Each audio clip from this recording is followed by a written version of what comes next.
Hi friends, మీకు ఈ video నచ్చితే లైక్ చేయండి, సబ్స్క్రైబ్ చేయండి. వంశీ మల్లెపూలు స్వీట్ ఎందుకే చూపిస్తూ రారా అని పిలుస్తూ ఉంటాడు. అప్పుడే వాళ్ళ నాన్న అక్కడికి వచ్చి ఏంట్రా అవి అని అడుగుతూ ఉంటే సీక్రెట్ ఫైల్స్ నాన్న చూపించకూడదు అని మొండికేసి చూపించకుండా దాచిపెడుతూ ఉంటాడు. వాళ్ళ నాన్న చాలా బలవంతంగా వాటిని లాక్కొని అంటే అవి కాస్త కింద పడిపోతాయి. ఏంట్రా నాన్న ఇవే సీక్రెట్ ఫైల్సా నువ్వు దాచిపెట్టుకుంటున్నవే?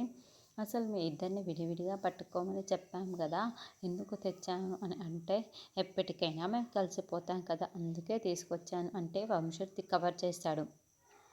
ఏమే ఇలా రావే, నీ కొడుకుగా ఏం చేస్తున్నాడు ఒక చూడు, వీళ్ళిద్దరిని సపరేట్గా పడుకోమని చెప్తే వీళ్ళు చేస్తున్న నిర్వాహకం ఏంటో చూడరే, వీళ్ళు చేస్తున్న పనిని చూస్తే అతన్ని చెప్పడంతో ఏమా మీరిద్దరు కలిసిపోయారా అని ఆవిడ ఇందుని అడుగుతుంది. అయ్యో ఆచారం కదా, కలిసిపోలేదు అని ఇందు అబద్ధాలే చెబుతుంది. నాకెందుకో డౌట్ కొడుతుంది, కానీ ఈ రోజుకి నేను వాడు హాల్లో పడుకుంటాము, నువ్వు అమ్మాయికి పడుకోవే అని ఆయన చెప్తాడు. అయ్యో వంశీ తల కొట్టుకుంటూ ఉంటాడు. హిందూ వంశీ వాళ్ళ అమ్మ గదిలో పడుకొని నిద్రపోతూ ఉంటే వంశీ వాళ్ళ నాన్న ఇద్దరు హాల్లో పడుకొని ఉంటారు. ఆయన ఎప్పుడు నిద్రపోతాడా తప్పించుకుందామా అని గమనించుకుంటూ ఉంటాడు. అప్పుడే ఆయన మంచి నిద్రలోకి జారిపోయాడే అని చెక్ చేసుకొని దుప్పట కప్పేసుకొని ఏమే రావే రావే అని గదిలోకి వెళ్ళి ఆవిడ్ని పిలుస్తూ ఉంటాడు. ఏంటండి ఏమైంది అని అడుగుతూ ఉంటే వాడు సాయంత్రం ఏ హల్వా తెచ్చాడో తెలియదు, కానీ నాకు అప్పటినంత ఒళ్ళంతా ఒకే చిలుకనగా తట్టుకోలేకపోతున్నానే అని అడుగుతూ ఉంటే పిల్లలకి బుద్ధి చెప్పి మీరే ఇలాంటి పని చేస్తారా అని ఆవిడ అడుగుతూ ఉంటే అబ్బా నువ్వు రావే తల్లి, నేను తట్టుకోలేకపోతున్నాను అని అతను లాక్కొని ఇదంతా వంశీలా గమనించుకు ఈయన మంచి రసికుడు, ఈయన వెళ్ళాడు కాబట్టి ఇప్పుడు నా లైన్ క్లియర్ అయిపోయింది అని వంశీ పరిగెత్తుకుంటూ గదిలోకి మీరు వచ్చారే అడుగుతూ ఉంటే నేను సాయంత్రం హల్వా తీసుకొచ్చాను కదా, అది మా నాన్నకు బాగా పనిచేసింది, మన లైన్ క్లియర్ అయిపోయింది అని ఇందు వంశీ ఇద్దరు దగ్గర అయిపోతారు. తర్వాత గగన్ బాల్కనీలో అటు ఇటు తిరుగుతూ భూమిని గుర్తు చేసుకుంటూ ఉంటాడు. ఇంకోవైపు భూమి కూడా గదిలో గగన్ని తలుచుకుంటూ చాలా బాధపడుతూ శరచంద్ర మాట్లాడిన మాటల్ని పదే పదే గుర్తు చేసుకుంటూ ఇంకా బాధపడుతూ ఉంటుంది. నువ్వు ఎప్పటికీ ఈ ఇంట్లోనే ఉండాలి, నా శత్రు గగన్ ఇంటికి అస్సలు వెళ్ళకూడదు అన్న శరచంద్ర మాటల్ని పదే పదే గుర్తు చేసుకుంటూ కంట తడి పెట్టుకుంటూ ఉంటుంది. ఆ గగన్ నువ్వైతే ఆ భూమిని అని శారద అడిగిన మాటలని పదే పదే గుర్తు చేసుకుంటూ తాను కలగన్న భూమిని హక్ చేసుకున్నట్టు గుర్తు చేసుకుంటూ ఉంటాడు. ఐ లవ్ యూ చెప్పేసి ఉంటే ఈ పాటికి ఇదే జరిగి ఉండేది అన్నట్లుగా ఆ సంఘటన తలుచుకుంటూ చూపిస్తూ ఉంటారు. అప్పుడే పూర్ణి అక్కడికి వచ్చి అన్నయ్య భోజనం రెడీ అయ్యిందిరా, భోజనం చేస్తాం అని పిలుస్తూ ఉంటుంది. ఆహా నాకు ఆకలిగా లేదు, మీరిద్దరు భోజనం చేయండి నువ్వు అమ్మ అని గగన్ చెబుతాడు. ఏంటన్నా అలా ఉన్నావని పూర్ణి అడిగితే ఏమైంది బాగానే ఉన్నాను అని గగన్ అంటాడు. మీ సమాధానంలోనే ఉన్నాను అన్న ప్రశ్న ఉంది అంటే అది సమాధానం కాదని అర్థమవుతుంది అన్న అని పూర్ణి అంటుంది. మనిషి ముఖం బాధగా కనిపిస్తుంటే దాంట్లోనే అర్థం ఉంది. నువ్వు డల్గా ఉన్నావు, నువ్వు దేనికోసం ఆలోచిస్తుంది బాధపడుతున్నావు అన్నయ్య అని పూర్ణి అడుగుతూ ఉంటుంది. దేని గురించి ఆలోచిస్తున్నావో చెప్పు అన్నయ్య అని పూర్ణి అడగడంతో ఏమీ లేదు అని గగన్ అంటాడు. భూమి కోసం ఆలోచిస్తున్నావా అని పూర్ణి అంటుంది. అవును భూమి గురించే ఆలోచిస్తున్నాను అని గగన్ అంటాడు.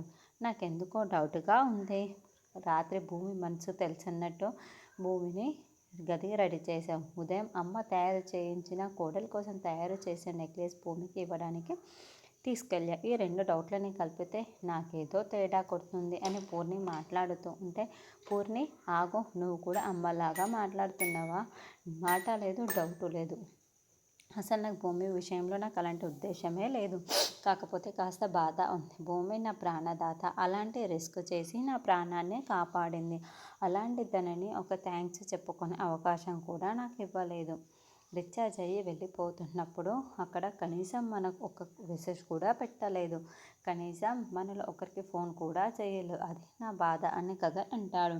తాను చేయకపోతే ఏంటి, మనం చేయొచ్చు కదా, నువ్వు చేయొచ్చు కదా అని పూర్ణి అంటుంది. ఏంటి నేను ఫోన్ చేయాలా, నేను ఫోన్ చేస్తే ఏం బాగుంటుంది అని గగన్ అంటాడు. అన్నయ్య సాయం చేసిన వాళ్ళు వచ్చి థ్యాంక్స్ చెప్పమంటే బాగుండదు, సహాయం పొందిన వాళ్ళే చెప్పాలి, ఉన్నాడు కదా పేపర్స్ బేరుగా తిని ఉంటాడు మాట్లాడుతూ ఉంటే పూరి అని గగన్ కొంచెం కోపంగా చూపిస్తూ ఉంటాడు. అదే చెర్రి ఉన్నాడు కదా తనకి కాల్ చేయొచ్చు కదా అంటున్నాను, సరే నేనే చేస్తాను అని పూర్ణి అంటుంది. చెర్రీ సోఫాలో కూర్చొని భూమిని ఊహించుకుంటూ ఊహల్లో తేలి ఆడుతూ ఉంటాడు. ఫోన్ని గుండెలపైన పెట్టుకొని ఉంటే అప్పుడే భూమి ఫోన్ కాల్ మోగుతూ ఉంటుంది. చరణ్ ఏమో ఫోన్ నెంబర్ని మహంకాళి అని ఫీడ్ చేసుకొని ఉంటాడు. ఒక్కసారి ఆ నంబర్ చూసుకొని టెన్షన్ పడిపోతూ హలో అని ఫోన్ లిఫ్ట్ చేస్తాడు.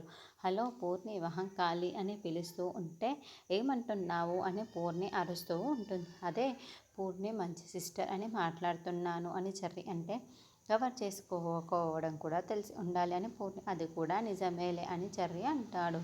అది సరే కానీ మొట్టమొదటిసారి నువ్వు ఇలా నాకు ఫోన్ కాల్ చేయడం చాలా విచిత్రంగా ఉంది. ఇది ఆనందమో లేక అయోమయమో తెలియని పరిస్థితిలో నా మనసు రకరకాలుగా ఆలోచిస్తుంది అని సరే మాట్లాడుతూ ఉంటే నా ఫోన్ నెంబర్ చూసిన తర్వాత నీకు పిచ్చి పట్టిందన్న విషయం నాకు అర్థమైంది. ఆ పౌరాణిక సింహాల్లో నుంచి నేను నీకు ఫోన్ చెయ్యలేదు. వెళ్ళి భూమికి ఫోన్ చెయ్యు అని భూమి అంటుంది. చిత్త మహారాణి, నీ మాట వినకుంటే తప్పుతుందా? తప్పకుండా ఇస్తాను అని చరణ్ చెబుతూ ఉంటే త్వరగా అయ్యు అని పూర్ణి అంటుంది. ఇప్పుడే వెళ్ళి ఇస్తాను అని చెర్రీ అంటాడు. ఇదిగో మువ్వా, సోదరి పూర్ణిమ గారు నీతో మాట్లాడాలి అంటే చెర్రీ ఫోన్ ఇచ్చేసి వెళ్ళిపోతూ ఉంటాడు. భూమి ఎలా ఉన్నావు అని పూర్ణి అడగగానే గగన్ మరింత సంతోషంగా పూర్ణి వైపుకు చూస్తూ ఉంటాడు. పూర్ణి, నువ్వెలా ఉన్నావు? నేను బాగానే ఉన్నాను అని భూమి చెబుతుంది. నేను మిమ్మల్ని మిస్ అవుతున్నాను పూర్ణి అని చాలా నిదానంగా మాట్లాడుతూ ఉంటే అలా అనుకునే బదులు మరి ఇక్కడికే వచ్చి ఉండిపోవచ్చు కదా, ఇక్కడికే రావచ్చు కదా అని పూర్ణి అంటే గగన్ ఇంకా సంతోషంగా పూర్ణి మాటల్ని వింటాడు.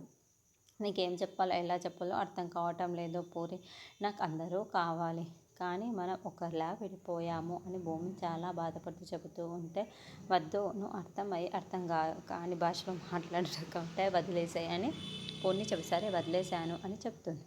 ఆంటీ ఎలా ఉంది, మీ అన్నయ్య ఎలా ఉన్నారు అని భూమి అడగటంతో నువ్వు ఆంటీ గురించా అన్నయ్య గురించా అడిగేది అని పూర్ణి అంటుంది. ఇద్దరిని కలిపి అడుగు, ఎవరినో ఒకరినే అడుగు.